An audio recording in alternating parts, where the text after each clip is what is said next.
Good afternoon, students. I am Professor Sumita Parmar. I am the principal investigator for the subject of Women's Studies, and today I will be presenting to you Module 17 of Paper 8. Paper 8 is on Women and Health. This module is on women's health in disasters and conflicts. It has been written by Dr. Sana Contractor from the Center for Health and Social Justice, New Delhi. Conflicts and disasters. Human conflicts causing death and suffering and damage to properties can be broadly characterized under the following headings. Armed conflict. This generally refers to war and involves other countries. Insurgency takes place within the country when there is unrest in certain regions, for example, Kashmir, parts of the Northeast, or when there was a demand for a separate Gorkha land. Counterinsurgency is when the government and the insurgency forces clash. Communal, ethnic strife, riots are all civil conflicts occurring within the country. Pogroms are when specific communities are targeted with the intention of destruction. The most famous example is what happened to the Jews during the time of Hitler in Germany, when thousands and thousands of Jews were killed. Natural disasters. There are natural disasters also that cause human death, destruction and suffering. The difference between natural disasters and human conflicts is that natural disasters do not discriminate between the genders but affect everyone, men and women both. However, as we shall see later, women do get affected in somewhat different ways from men, even in natural disasters. Earthquakes, landslides, floods, cyclones, wildfires are some natural disasters that affect India. Cyclones. The cyclones that occur between the tropics of Cancer and Capricorn are known as tropical cyclones. In tropical cyclones, winds blow at or more than 62 kilometers per hour. The Indian subcontinent is the worst affected region of the world by cyclones, having a coastline of 7,516 kilometers. Out of this, 5,400 kilometers along the mainland, 132 kilometers in Lakshadweep, and 1900 kilometers in Andaman and Nicobar Islands. And it is exposed to nearly 10% of the world's tropical cyclones. Although cyclones affect the entire coast of India, the east coast is more prone compared to the west coast. Analyzed data for the period 1980 to 2000 shows that on an average, annually, 370 million people are exposed to cyclones in India and account for large number of deaths, loss of livelihood opportunities, loss of public and private property, and severe damage to infrastructure. An estimated 32 crore people, which is almost a third of the country's total population, are vulnerable to cyclone-related hazards. Wildfires. The India State of Forest Report, the ISFR 2015, published by the Forest Survey of India, claimed that as much as 64.29% of the recorded forest area is prone to fires. Shockingly, forest fires in India increased by 125% in the last 2 years, and 23 out of 33 states and union territories of the country reported an increase in forest fires. In Punjab, such incidents of fire increased sevenfold, followed by Haryana and Rajasthan, which saw 4 and 3 times a jump in numbers. In 2017, the maximum number of forest fires were reported in Madhya Pradesh, followed by Odisha and Chhattisgarh. So, the natural disasters that affect India the most, cyclones and wildfires, are covered by earthquakes, landslides and floods. In the past few years, India has been ravaged by both earthquakes and floods, and during the monsoons, landslides have been occurring regularly in the hilly regions. The floods have been particularly fierce, causing large-scale loss of life and damage to agriculture and property. In fact, the nation is even now trying to cope with the consequences of the Kerala floods. After the famous tsunami floods, there were reports of the deaths of women because they could not swim due to the saris they were wearing. While trying to save themselves, the saris would get caught between their legs and they would be unable to swim. There were also instances of many women who refused to abandon their children and their old parents and perished along with them. The impact on women rooted in gender roles and pre-existing inequalities. Whatever the nature of the disaster, whether natural or man-made, women are victims of great atrocities and injustices in times of conflict and disasters, and the rape of women is a common phenomenon. As refugees, displaced persons, heads of single households, women and men experience conflict differently. Displaced, isolated, abandoned women and girls are abducted, trafficked, sold and abused. They face sexual violence and rape, sexual mutilation, forced impregnation and abortions. Let's examine some of the differences in how conflict and disasters impact men and women. Men in conflict, disasters and emergencies. First of all, men are more likely to experience great physical trauma and severe emotional trauma as a result of armed conflict. Sometimes, certain sections of male populations, because of their ethnicity or religion or some other factors, may be discriminated against and may miss out on necessary services and provisions.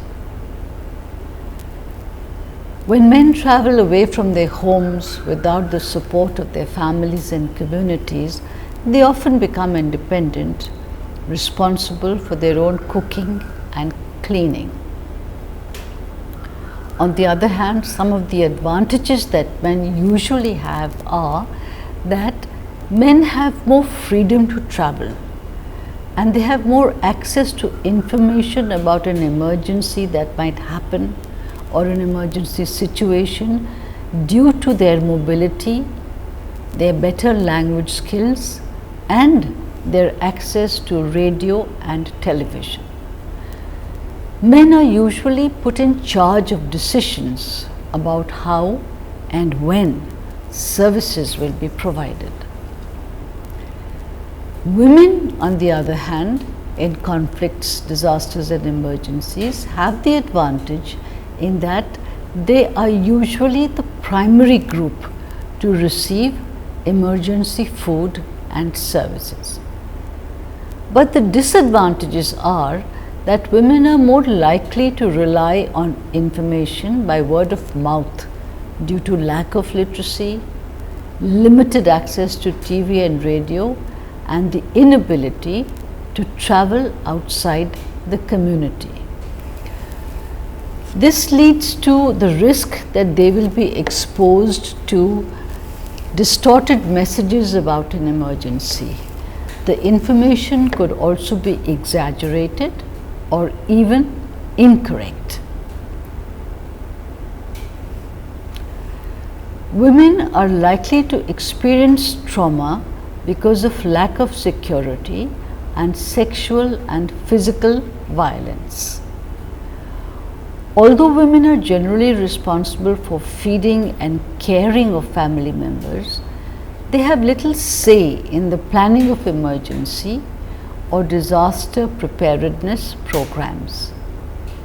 When husbands and sons are missing or injured, and women are forced to take on men's work, they lose the protection that men can provide. This also results in an increase of women-headed households. Women are restricted in their ability to travel because of children, social restrictions on their movements, fear of abuse, and lack of transportation. Consequently, the increase in employment opportunities that can arise in a disaster phase are less accessible to women due to family demands or cultural limitations. Now, what is the impact of health of women during times of disaster? Direct impacts. There is, of course, loss of life, there is extreme trauma, and there is the associated sexual violence. Usually, the focus of response to disasters and conflict has been on trauma care, provision of basic facilities like water and shelter, and basic health services. However, in the 1990s, as I just mentioned earlier also, two major declarations at the International Conference on Population and Development, the ICPD, in Cairo in 1994, and the International Conference on Women in Beijing in 1995, recognized the specific vulnerability of women in conflict and disasters and called for specific measures to be taken to address these. Since the recognition of the distinct impact of wars and disasters on women in ICPD 1994 and Beijing Platform 1995, there have been several international documents that provide direction on how the health needs of women should be addressed in matters of disasters and conflicts. In recent years, there has been extensive documentation of these, especially that on reproductive health. Sexual violence in conflict. Sexual violence against women in war is frequently systematic. It is not just incidental or random. And with the increase in conflict all over the globe, the sources of violence that women experience cut across a very wide range. So, violence is experienced at the hands of government personnel, parallel non-state armed groups like rebel forces and dissidents, paramilitary and security forces, community members, humanitarian workers, and even from the peacekeeping forces that are sent to protect and provide and restore order. And where are the places, which are the sites that are used to perpetuate violence upon women? And these can be supposedly safe sites like homes and other sites like fields where women work, detention centers where they go for refuge, refugee camps where they expect protection, and medical centers. Women are humiliated and dishonored as the other in some forms of ethnic cleansing. What happens in times of disasters on health systems? First of all, there is a destruction of the infrastructure. So the medium through which help is provided, that in itself is demolished. Then there is a loss of life, and there is a targeting of human resources by the enemy, and obstruction in transport of supplies and of medicines. This impaired accessibility to health facilities also leads to fear and insecurity. The obstruction of mobility due to lack of transportation, due to the imposition of curfews, leads to further insecurity, and the unavailability of medical services themselves due to disasters. There are also some social consequences when there are disasters and war that impact on women. And one of the first among these is early marriages. Parents want to get their daughters married soon so that the responsibility of looking after them becomes somebody else's. Girls and women who are in any case confined, their mobility is curtailed even further. And at the same time, running parallel to this is the reinforcement of masculinities that connect to notions of honor and of courage. Here is an account that I will read to you on the situation in Kashmir described by Khande in the year 2005. Over the years of conflict, women had to face many restrictions from both the family and society. The threat of sexual harassment, abduction, and rape was ever present. They had to bear the cross of family honor, resulting in many hardships. Women were not allowed to move out of the house alone. They had to conform to strict social etiquette. They weren't allowed to pursue education beyond a point, or even to consult a gynecologist. Parents would arrange their marriages as soon as possible. Along with these social restrictions came the dicta of the fundamentalists, banning family planning services. Women were left with no choice but to depend on local doctors and illegal abortion centers, or fall back on traditional systems of medicine. As religious beliefs became stronger, women started depending more on seers than in the past. Here is another account given by Audrey Macklin, who describes the situation in southern Sudan in the year 2008. Men worry about being killed by the government of Sudan or its allies, whether as civilians or as combatants in rebel forces. Women worry that they and their children will be abducted and enslaved by government-sponsored militia if they are not killed outright. They also dread the moment when their boy children will be turned into child soldiers to fight in rebel armies against the government of Sudan. Women fear rape by militia, rape by men who distribute aid in exchange for sex, and rape by husbands who demand that they replace dying children by producing still more children who will grow up to wage the national struggle. That is, if the women survive their pregnancies and the children reach adolescence. Maternal health. Maternal health is deeply impacted by war and conflict.